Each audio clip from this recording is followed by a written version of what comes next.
Hello everybody and welcome back to Board Game Nation. Today we're going to go through a review of Granja by Stronghold Games and Spielworks. Spielworks is known for really heavy games. A lot of them have kind of scared me off, but there's been a couple recently that are quite good, and this Granja I've had my eye on for a very long time. As soon as I saw a playthrough with Roto Runs Through like a year ago, I really wanted it, and finally it's come out and everybody's got their hands on it, and it has not let me down. It's quite a good game.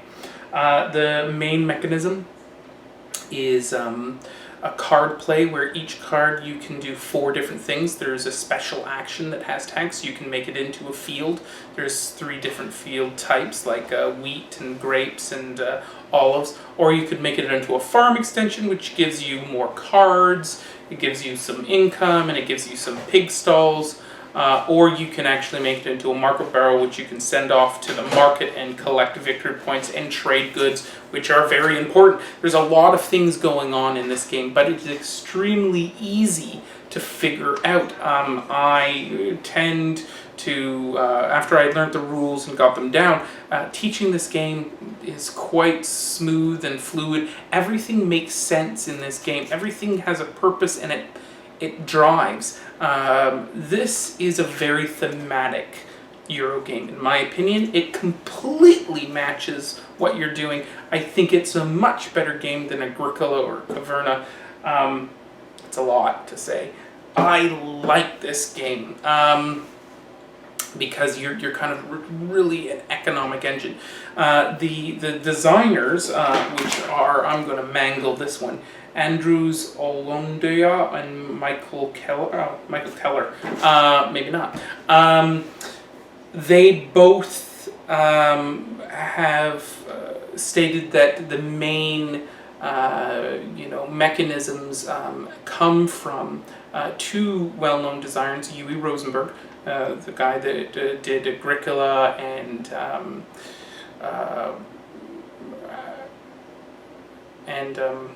Caverna, there you go, and a few other games, a few big giant games, and also Stefan Feld, which everybody knows is one of my favorite designers. He's done Bora Bora and Trajan and Luna and a wide, varied amount of games out there, lots of them, and you can really see it. There are some Stefan Feld mechanisms. The turn order track is a Stefan Feld mechanism. The marketplace, the area control of the point, that's kind of a Stefan Feld thing. And they really kind of say in the manual or the rule book that they're honoring these designers, saying we really kind of took from them, which is great. This is how it should be done. They took some great mechanisms and they've given credit where credit is due and said, now we're going to design a game building upon them. A lot of people said La Granja is not a unique game because none of the mechanisms are unique. Well, no, that I disagree with that. Yeah, sure, they designed a car, let's say, but just because it doesn't hover and time warp doesn't mean that it's not a good design.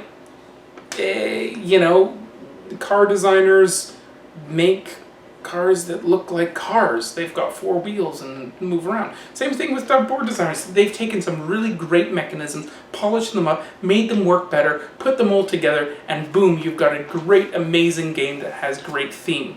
I can't say enough good things about this game. The one thing that I do have a complaint about is the rule book. The rule book's good, but the card, how the cards are explained is frustrating. There's a couple of things that don't make sense, and Stronghold game, I'm sorry, you dropped the ball on this one. This was a perfect opportunity to really make sure that there is no confusion when we go to English, and there's definitely some stuff in here that's confusing, and it should have been polished up, especially with the second especially with the second revision. Sorry, my camera just told me something there. So, there we go. My rating, it's a 10 out of 10, 100%. I love this game, love teaching it, love playing it. It is going to be staying on my shelf for a very long time.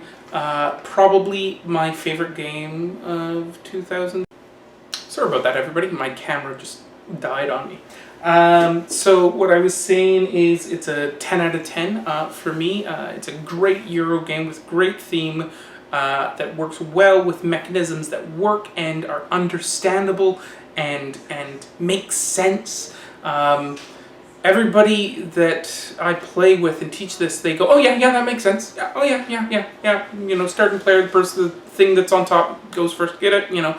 And there's no weird, funny rules. They've really polished these mechanisms out in this game. I really enjoy it. Some people have problems with sliding the cards under the mat. Well, I don't know. Like, play a video game, I guess. I mean, they're cards and you're going to have to slide them under something, so, and it works, and I really feel like it's a, you know, I'm building my farm. Is it finicky, physically?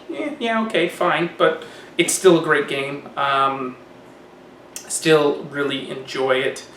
I can't say anything bad about the actual gameplay and how it works and the enjoyment factor of this game. It's pretty quick as well, just because the teaching's pretty quick, and also everybody seems to take their turns really quickly. Nobody has this like turn where you have to take a you know, I have 20 decisions. It's really, I've got, you know, a couple of decisions and I got to make it, you know, quickly, and but they're very tough decisions to make. So there you go.